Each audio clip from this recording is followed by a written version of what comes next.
Hi, everyone. I'm Tristan Torres. I am a not so recent graduate from Cal State Fullerton. Um, Currently, I work in aerospace. Um, and yeah, I'm excited to be here. My name is Carlos Torres. I'm Tristan's dad and Dr. X. I'm somewhere between the X generation actually and baby boomers, my age, right in that kind of gray area. As a gender myself, I typically get my news from YouTube. Um, I'm not a huge TikTok guy, but a lot of my friends are. A lot of people in my generation are. I'm assuming that a lot of them probably get their news or information from TikTok. Now, I don't know, and they might not even be news anymore. I think that's kind of more of the thing that's happening is you're getting kind of content and you're not getting anything substantive about the world or information. Um, so it's a weird it's weirdly you're hyper informed, but you're also um, not very informed just because of the constant spew of content going into your brain from TikTok, probably. So, same with YouTube. YouTube has the same kind of um, shorts. YouTube Shorts is essentially TikTok as well, and they have little sound bites, little snippets that you can watch and interact with. But like I said, a lot of it is uninformed information or not very informative information that you're receiving. So if that makes sense. Is a lot of it clickbait? Yes, so I'd say 100% of it is clickbait. It would primarily, yeah. So I don't think Gen Zs are the only culture that chases clickbait either. I mean, I'm really vulnerable to things that say the top 25 most romantic movies or something like that in cinema. Uh, I just don't know why, but I kind of like lists, and I like the suggestion that some films or some aspect of our culture is ranked somehow. And so I'm a sucker for clickbait as well. But my experience with those kinds of sites is most of the information, even though the headline might be ridiculous, like, Paul McCartney hated this about George Harrison. It's a classic kind of clickbait. You go through the video, and then you learn that it was like the shape of his toe or something, like something really insubstantial. And you learn that they actually got along really well. You know what I mean?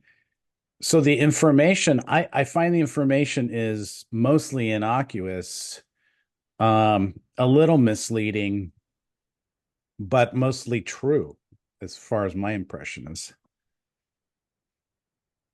Yeah, I would say so. And I think it definitely depends on the platform you're on or their monitoring of, hyper hyper uninformative information or untrue information that you're receiving. So definitely depends on their algorithms. Um, Places like Facebook, for example, I think are at least they were pretty bad places for especially people in your generation and older to get clickbaited into crazy conspiracy articles. Um, but it seems like that kind of age is away a little bit more because I think people are just more informed on the dangers of clickbait and conspiracy theories on. I think my generation in particular, we're not immune to it, but I think we are very skeptical clicking onto articles, and we kind of know the deal already, at least. And I think that's part of why there's more trust in social media from our generation, which is what we can get into in a minute. But yeah, I think that's one of the things that differentiates or begins to differentiate baby boomers from X gens, which is that the X gens were that generation who started to go online for information, email. So they were kind of skeptical from the get-go about journalism or sites posing as journalistic. Unlike baby boomers, who were around when journalism was very neutral and objective, especially television mainstream news. Yeah, I mean the newscasters were, boring, measured, rational, kind of the way BBC is now in mainstream news. You only had, three main channels. The news, the news was funded basically by the station itself. It didn't bring in money.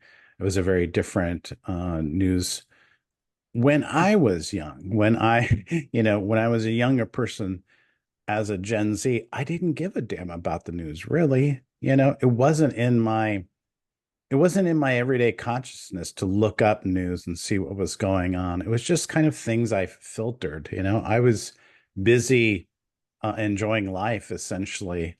So, how important is being informed for Gen Zs, you think, for you? I I think it's like any kind of niche they'll get into as they grow up. It's kind of a hobby, I would say. It's kind of a culture thing.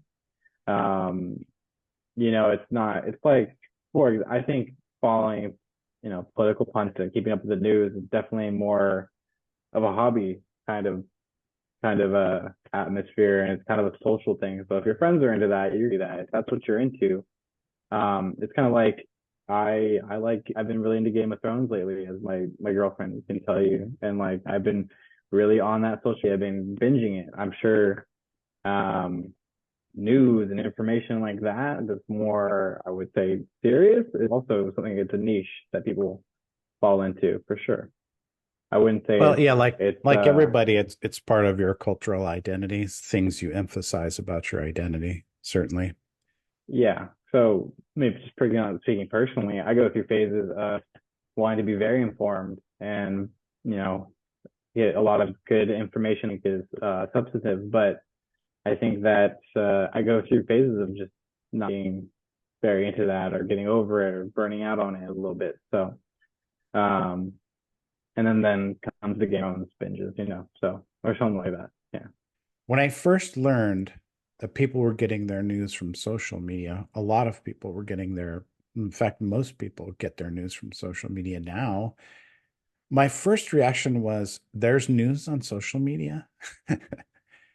I, you know, I, and so it took me a while to kind of, because of that polling question itself was, big and opaque and open, took me a while to realize what that question was assuming, which is that people were going to their email sites and Facebook and looking at the media that was there posted, right, as advertising, but as legitimate, Newsweek, a Newsweek post or something like that. So they were getting it from all of the other sites attached to social media. Do you know what I mean? Is Hmm. that accurate? Um, Kind of. I would say it's somewhat accurate. Where does Gen Z get their news? Well, I think ultimately it's whatever social media platform they prefer. There's a lot of options out there. I mean, there's YouTube, there's TikTok, Instagram at this point. Probably another app I'm not naming is Reddit.